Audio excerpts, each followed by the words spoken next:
all, big hello to you. It's Seryoga on the YouTube channel Assistance TV. Today I went to my home river Seversky Donets to film 5 homemade fishing devices for you. I hope you'll like these DIY projects. There will be unusual ones, and you will be able to use some of them this year on your fishing trips. So friends, let's go!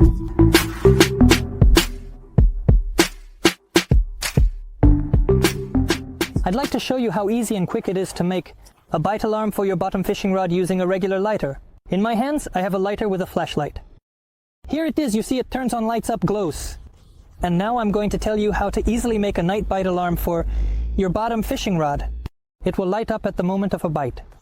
The first thing we need to do is to disassemble our lighter and take out the flashlight itself. It's screwed in here, so I'm carefully unscrewing this little screw like this. And we take apart our lighter. We lift this cover and see that our flashlight is hidden here, which turns on and lights up. We need to take it out from here, to get it out. After we took the flashlight out of the lighter, it looks like this. This little thing, when the wire connects the contact of the LED, it lights up. Here it is. The LED lights up here. After we have removed our flashlight from the lighter, we need to remove the coil from our donk. We unscrew it from the reel holder and take out our reel. The next thing we need to do is secure our flashlight. Right here, right above the reel, all of this is done using a rubber band.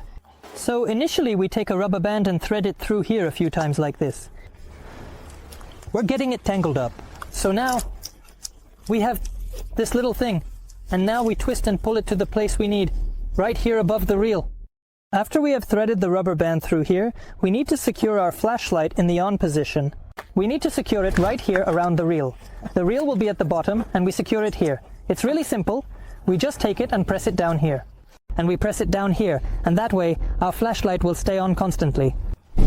I managed to secure our flashlight in the on position using a rubber band and a small stick. You can see that it's lit up now. So what do we need to do next? It's just about putting our reel back together. And now I'll show you how this DIY project works. It's really simple, guys. It couldn't be easier. The lighter is very cheap, and you can make several of these signal devices for just a few cents. Let's imagine that we're fishing, and our bottom fishing rod is set up on this kind of rod holder. So we made the cast and set it up on the rod holder. And now we connect our signal device. Here, friends, it's all simple. The signal device is lit up now.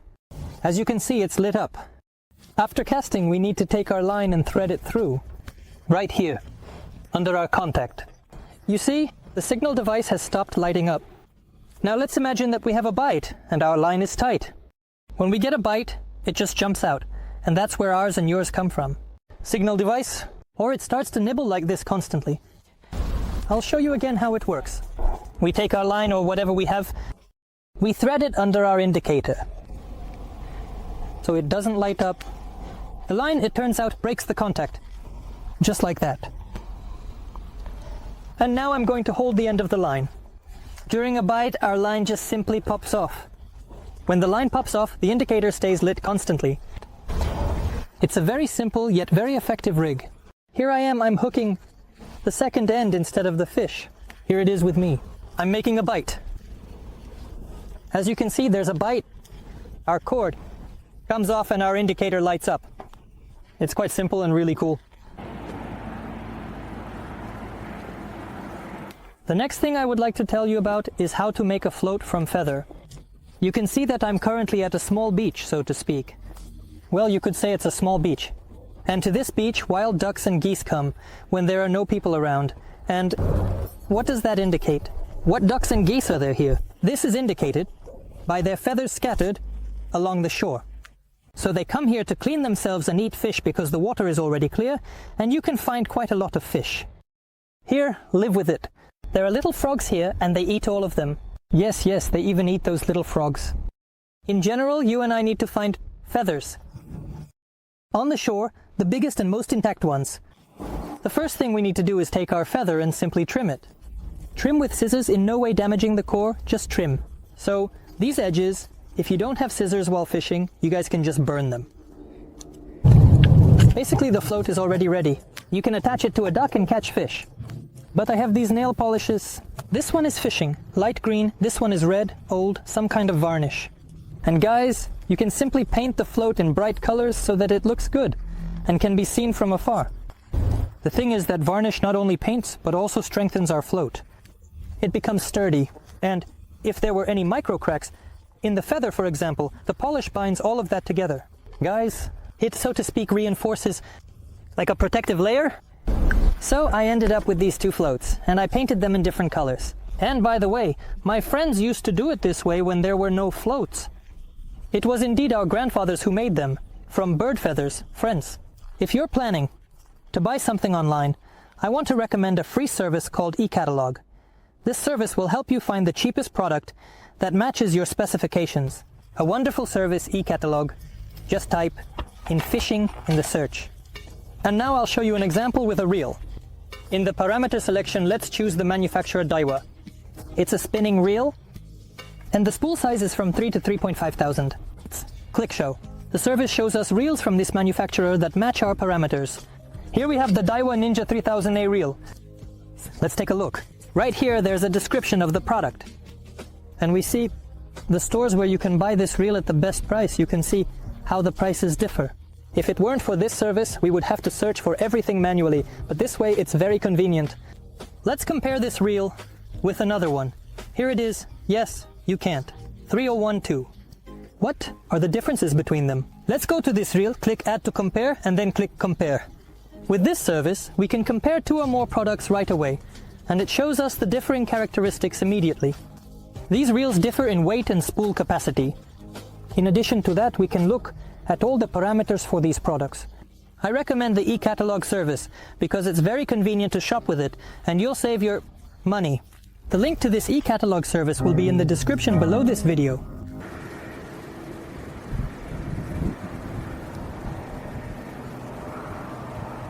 Next, I want to talk a little bit more about how to fix or mend the guides, or a broken handle on your spinning reel. Guys, there are a lot of requests. Seryoga, my rings are falling off. Seryoga, my handle, on. The spinning rod is broken. How to do it? You can see in my hands right now a fishing rod from the Soviet era. It's yellow, quite heavy. This is a type of fiberglass made in Losbok-Sitka. And it has guides on the edge. The guides here, by the way, guys, are homemade. All these guides are attached with thread and glue. So what will you need? This is super glue, it doesn't matter. In such a tube, guys, in another tube, in a metal one, it doesn't make a difference. You need super glue. And the nylon line that you have wound on the reel, or a thinner line, whichever you have. So you take the thinnest line, or if you're out fishing, you can just take the line straight off the reel. And with the help of super glue, this can be done in just several minutes. Let me show you all of this with an example. Here's the top guide. In my hands, I have a small piece of braided line. And we start wrapping it tightly like this, guys. We start wrapping it. Best do this. Of course, be careful. You can wrap it not by hand, but just by rotating it, which makes it easier, guys, to do the knee. This will be much faster. We keep wrapping tightly. You can use regular sewing thread if you don't have nylon line, but I still recommend it to you. Nylon cord from nylon cord. It turns out that nylon cord is much better, it is stronger, but it dries faster, and super glue is better applied. Now that everything is wrapped, you can take it with one hand and pull our edge a little tighter. The cord with the other hand, just take and sheet, super glue the nylon cord. See how it absorbs before your eyes. Just pour a couple of drops instantly, and it absorbs. You don't need to pour a lot, a couple of drops, then throw it on, spill it, all in literally 5 minutes. This part will be like plastic for you guys. The plastic will be repaired so cool that you will honestly be shocked. In my opinion, this is the easiest way to repair the guides or the handle on your reel. Guys, in my hands, I also have a reel that's as old as that fishing rod, and during one of my fishing trips, the handle broke. Just like that, I made a sharp hook set. I was young and inexperienced, so to speak. I set the hook and started cranking the reel, and then suddenly, the handle came off, so I took out the super glue from the drawer, got the line, and covered the whole reel, as you can see, the entire handle, with super glue. Before that, I wrapped it just like this with the line. And now, to this day, I have this layer of plastic here. Here, with the help of the line and super glue. A solid handle, just a big one. It doesn't break on me, it's just lying here. Wow, that's a lot. Now I already have a lot of reels, good and expensive ones. Back then, when there was no money and every reel was worth its weight in gold, especially the spinning reels. They are not cheap now. You could even say they are the most budget-friendly. And if you need several of them on the feeder, here you go. So friends, Thanks to the fact that I always have super glue and some new line in my tackle box, you can make repairs right at the fishing spot in just a few minutes. You can make repairs right at the fishing spot in just a few minutes, like with a pike, Dad Kesh. Awesome. Great. The next DIY project I want to talk about is the bottle rig. I didn't even know about it. Should I tell you or not? Because it's just so, let's say, this clever rig is quite simple in its own way, but at the same time it's very clever. This tackle is mainly used to catch predatory fish. It's like a circle, but it's made from a bottle. Now I'll tell you how to properly assemble it, and what its cleverness is. First of all, we will need fishing line. Thick line, quite a thick line. In my case, this is the line, somewhere around, guys, 0.5. You can use 0.8 to 0.4. The thicker, the better. But there's no rule that says you have to use something thin. The end line.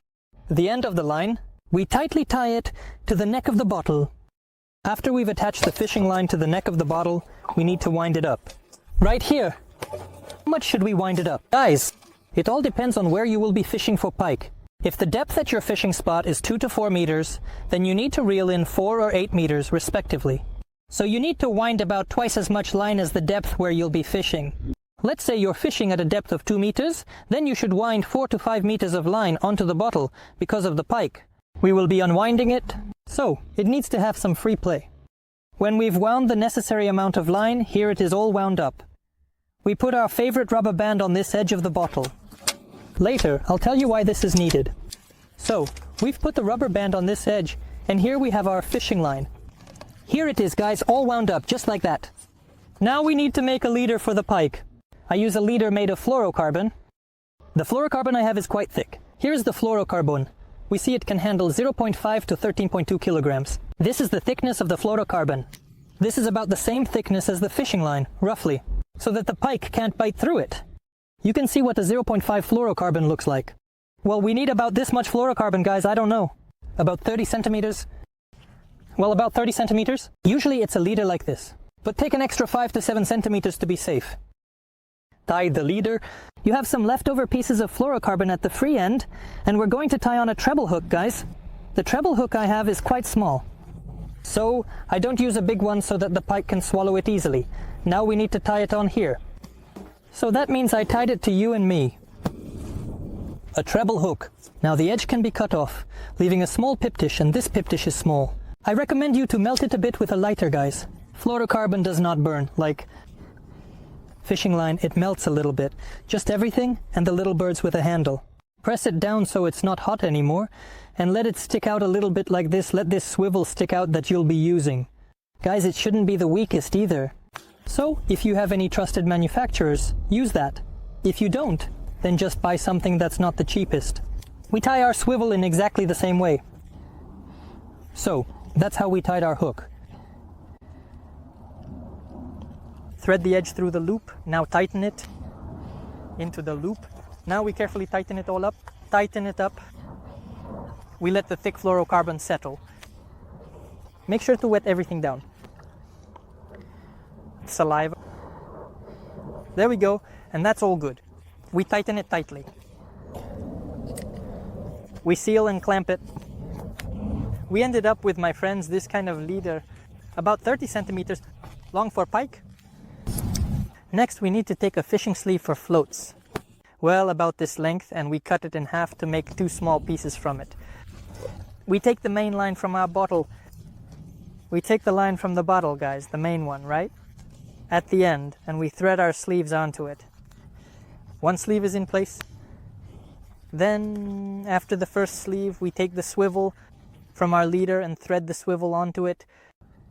After the cambric comes the swivel, and after the swivel, we launch the second cambric. These will be our homemade stops. I'll explain how everything will be stopped. Alright. Now we tie our weight to this simple free end. I have this little weight here with a snap hook. The line is also tied to the snap hook very simply, using the same knot that we've all been tying so far. Now we take our sleeves with the leader in between, as you understood, and a regular match. This is also, guys, a DIY project. We stick our match all the way in, break off the end, and then we do the same with the second match, sticking it into the second one. Sleeve tightly. Oh, this is how we do it. The end comes out. The end, we break it off, and that's it. We have 2 sleeves. So the leader is flopping around between them, and the sleeves adjust the leader. So if we need to increase the depth, we just take and move the sleeve, shift the leader and the second sleeve. Now we can change the depth. You see how easy it is to make stops by hand? So we ended up with the following setup. The weight. Here's the weight. From the weight comes the leader. And the leader is a carbon sphere on 2 swivels. Here it is, the treble hook, guys. You can adjust the depth, just like I told you. Let's say we need to make more. We take the swivel, pull both up like this, and simply pull the lowest stopper. Thanks to these homemade stoppers, we can adjust this thing as we want, lower or higher depth. Right now the depth is about 1 meter, but we can make it even less with 1 stop, 2 stops. These homemade stops, as you understood, are made very easily. For this kind of tackle, you need to use a weight of grams. In my case, 70 grams works, but you can also use 50 grams. That's the weight, as you know, for example. The depth is about 2 meters. You set it to about 1.5 meters, so our bait can swim. And to keep the bottle from unraveling, you take the end of the line like this. Just fold it in half and put it under our office rubber band. You stick it in here. If your rubber band is weak, you can simply fold it in half like this. Half, wow, and it will hold. If you don't have an office rubber band, it's very easy to take a fishing rubber band. It's strong, you know, like a tackle rubber band. And from it, you can just make a similar round rubber. Guys, what's great about this tackle? The first thing that's good about it is that when you put it on the water, fishermen don't understand what it is. So you can leave it overnight, you can set up several of these rigs with bottles, go out on your own, fishing on your back. You'll come back after a while and pull out a pike and the fisherman won't even know what it is. It doesn't attract. Can you have a bright bottle or are you just watching them? In this area, you can put a piece of bright colored paper or some bright fabric inside the bottle and it will be easy for you to see it. You can make some kind of flag or signal indicator, but that's not necessary. The essence of the rig is in its concealment. What, is it just a regular bottle? Fishermen think it's some kind of buoy, for example, for birds. Stationary rigs for fishing with side rods or something else. And you actually made such a rig and that's it. I'm going to fish with these types of throw rods this year. So here's the first one and here's the next one. I'll do more, guys, and I'll definitely shoot you a video on fishing with a throw line. If you like this rig and everything is clear to you, give it a like. If you didn't understand something, write in the comments and I'll try to explain everything to you. All the details about this rig, but the rig is really cool. Well, that's the selection of homemade fishing gear I came up with. This time, if you liked everything, like and subscribe, guys. And most importantly, you know, when fishing, the most important thing is not the fish, not the quantity, but to have a good time. If you catch a lot of fish, let some go, and if you catch small ones, let those go too. Next time, luck will definitely smile on you and you'll catch your trophy. This was Sergey, YouTube channel Assistance TV. Until next time, write comments like, guys, if it's not too much trouble, share this video on social networks. I wish you all good luck. Bye, everyone. Alright, I almost forgot. Click the bell so you don't miss any new videos and get notifications from my channel.